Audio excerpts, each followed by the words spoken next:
My name is Jen. Here is Binks. She's very unhappy that I picked her up.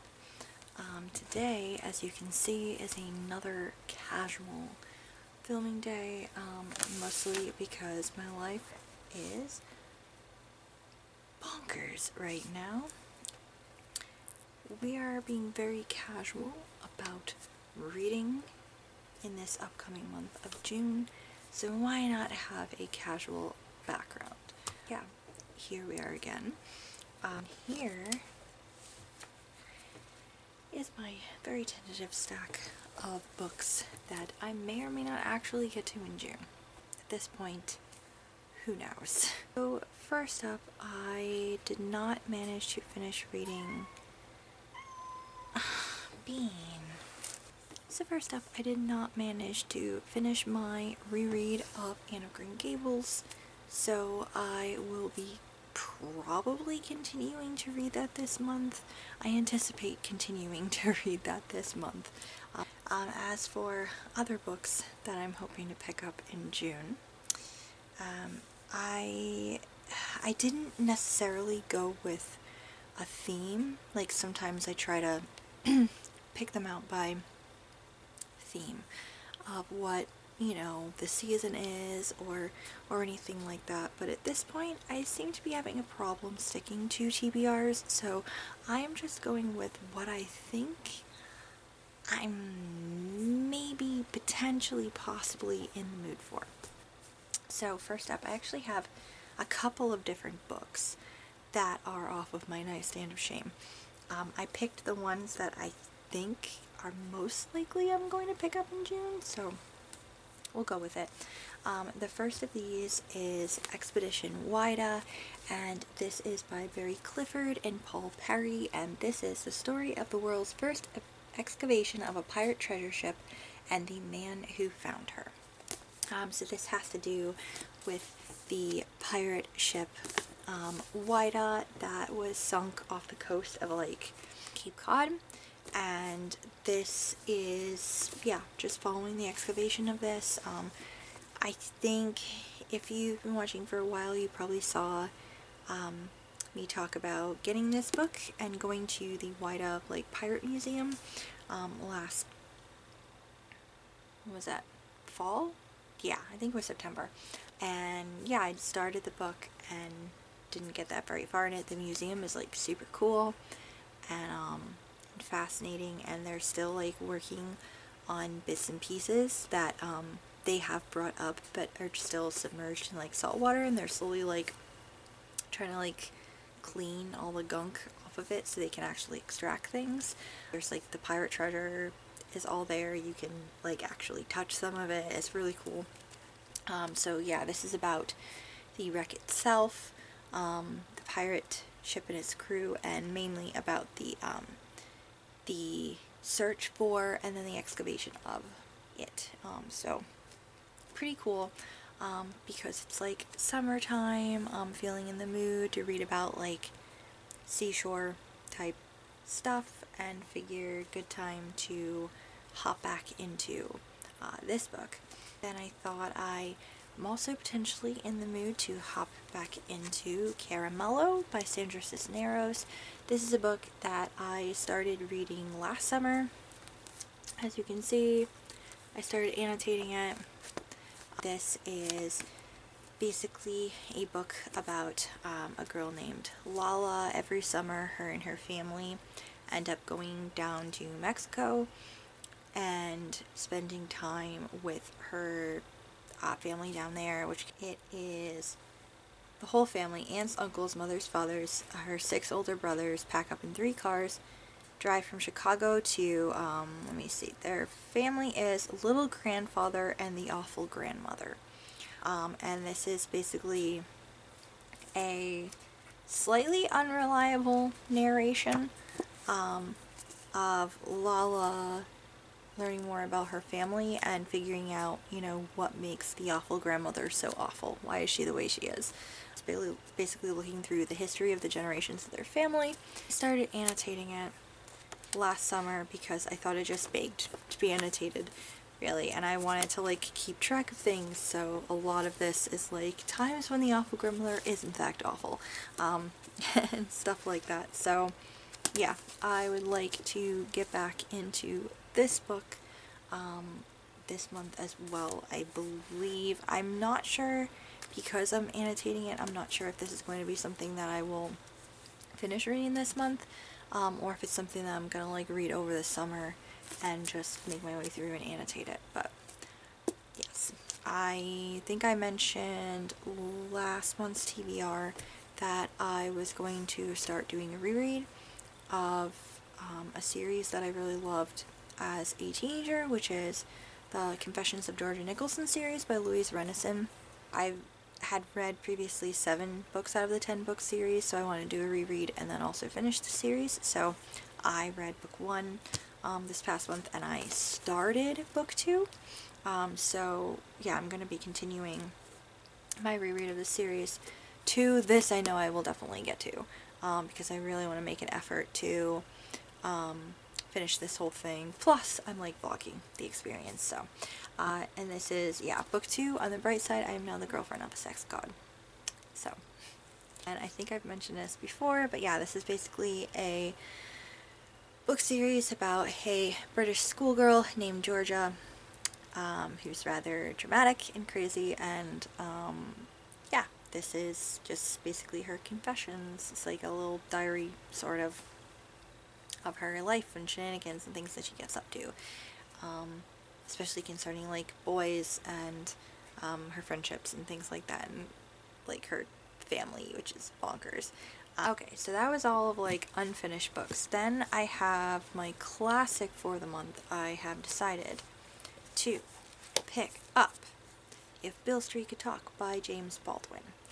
I have been wanting to read something of James Baldwin's for a while. I don't think I've really read anything of his before. I've seen like interviews with him, which is what got me interested in seeking out his work, which I watched some interviews with him, and he seemed like such a fascinating person. And I've also listened to, I'm not 100% sure if it's like a speech he gave or it's like an essay that he like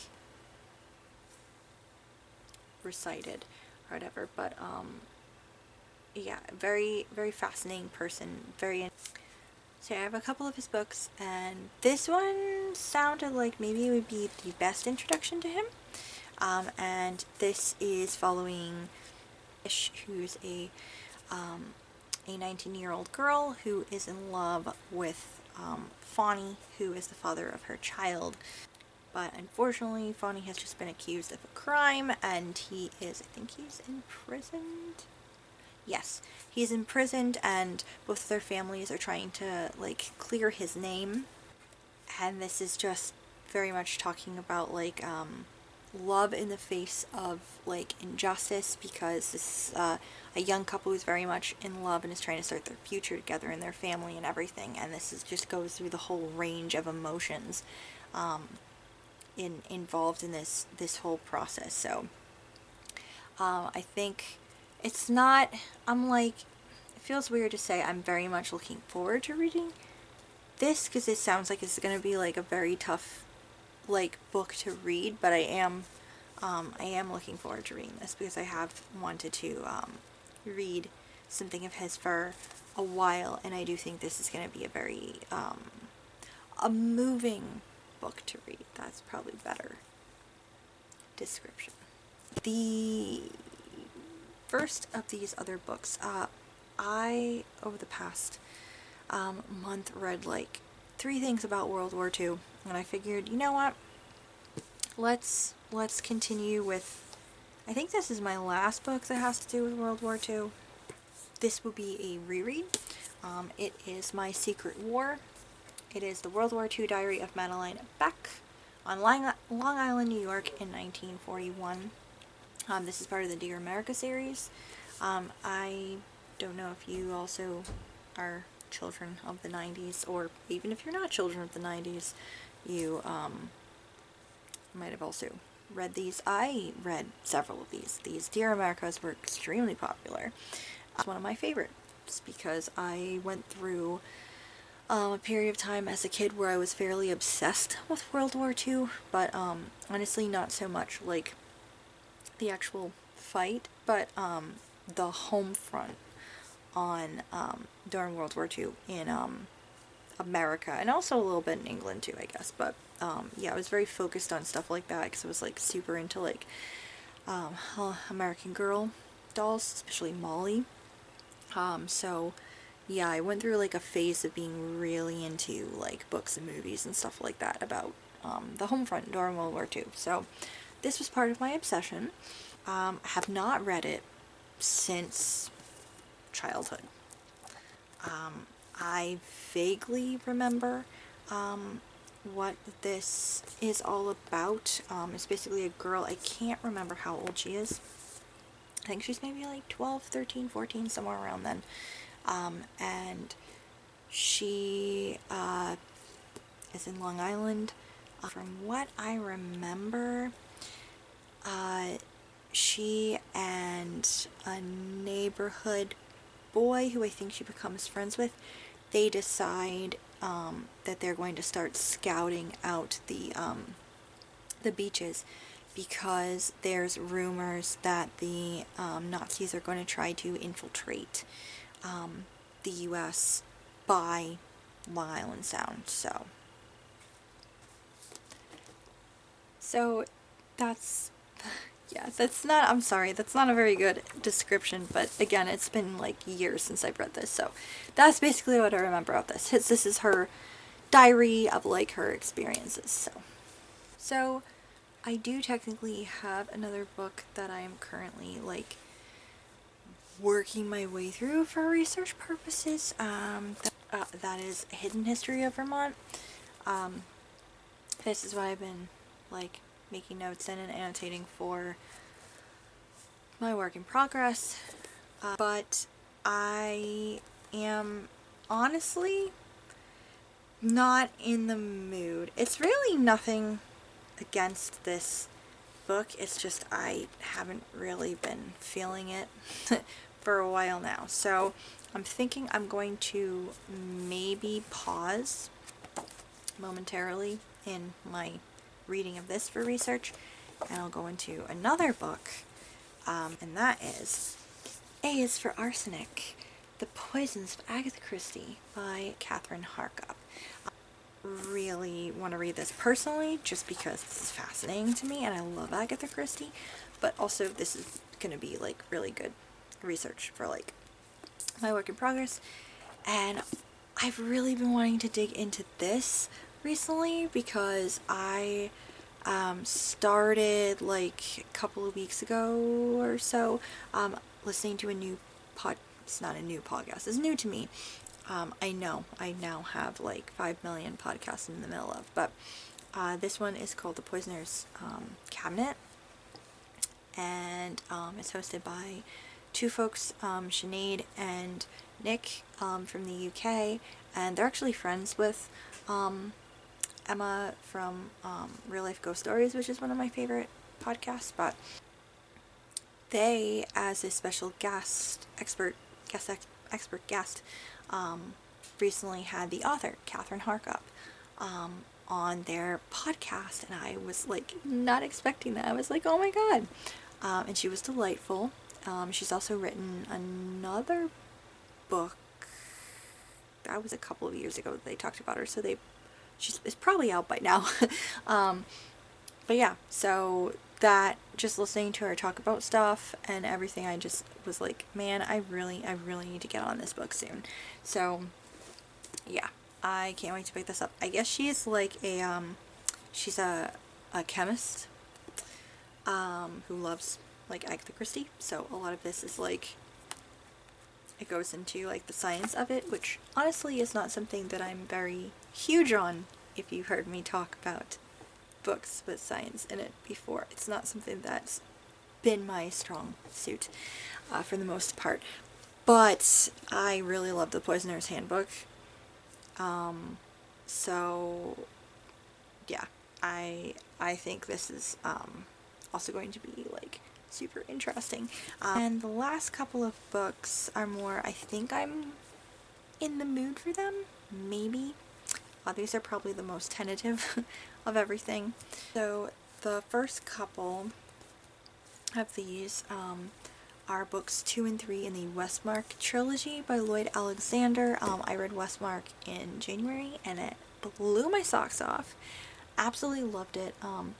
It is taking place in the world of Westmark, and it follows Theo, who is a young printer's apprentice who unfortunately gets pulled into like this political intrigue mess against the big baddie.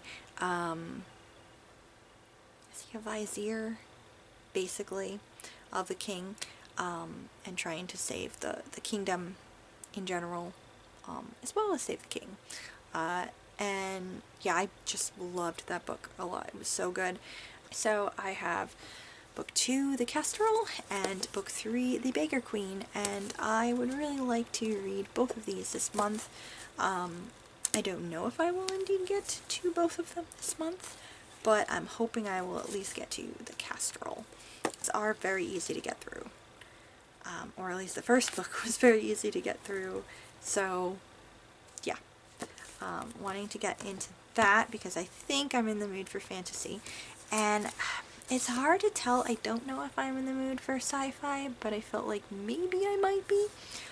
So I've decided to pick up Consider by Christy Acevedo, and this is a book about a girl named Alexandra, and Alexandra's having a rough time because like she already has like severe anxiety, and now, you know, the planet is being invaded by aliens.